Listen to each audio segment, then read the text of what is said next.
Hello, আসসালামু আলাইকুম। আশা করি সকলে ভালো আছেন। তো আজকে মূলত দুইটা টোটালের একটা ক্যালকুলেশন নিয়ে লাইভে চলে আসছি। আপনারা জানেন যে ভাই থাইল্যান্ডি খেলা কিন্তু 6টা সংখ্যার হয়, ঠিক আছে? আপনারা জানেন। তো এখানে আমরা কি করব, থাইল্যান্ডি ওপেন সংখ্যা এবং 3 নম্বর সংখ্যা আমরা যোগ করব, এর সাথে আমরা 4 প্লাস করব, ঠিক আছে? আর এর সাথে আমরা 4 প্লাস করব, তাহলে যে সংখ্যাটা বাইর হবে সেই সংখ্যাটা নিব এবং কি তার পরের সংখ্যা নিব। তো দেখেন এখানে দুইটা টোটালেই কিন্তু বাইর হয়েছে, 4 এবং 5।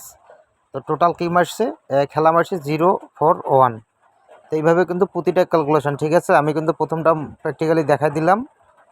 তো আপনারা হিসাব নিকাশ করেন, প্রতিটা খেলায় কিন্তু আসলে এই ক্যালকুলেশনটা কাজ করে যাবে, ঠিক আছে? প্রতিটা খেলায়